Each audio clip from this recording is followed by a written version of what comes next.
امام نووی نے صحیح مسلم کی شرح میں دیا ہے، عمدۃ القاری میں بھی ہے، فتح الباری میں بھی ہے جو صحیح بخاری کی کامنٹری ہے، اور اس میں یہ ذکر ہے کہ امام احمد بن حنبل سے جب سوال پوچھا گیا کہ ایک جو گروہ رہے گا جو واضح طور پر حق پر ہوگا وہ گروہ کون سا گروہ ہے، تو انہوں نے جواب میں کہا ان لم یکونوا اہل الحدیث فلا ادری من ہم، اگر وہ اہل حدیث نہیں ہے تو مجھے نہیں پتا کون ہے۔ یہ امام احمد بن حنبل کا اس زمانے میں جواب تھا، اور آج بھی ہمارا وہی جواب ہے کہ اگر وہ اہل حدیث نہیں ہے تو کون ہے ہمیں نہیں پتا۔ ہاں یہ جو زید بھائی نے جو پیش کیا ہے، یعنی جو علم یعنی کہ وہ اہل حدیث نہیں ہے تو نہیں جانتا میں کون لوگ ہیں،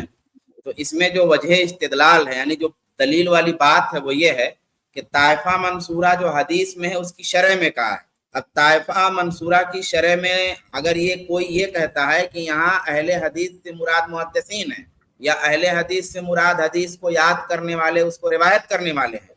تو یہ معنی جب آپ مراد لیں گے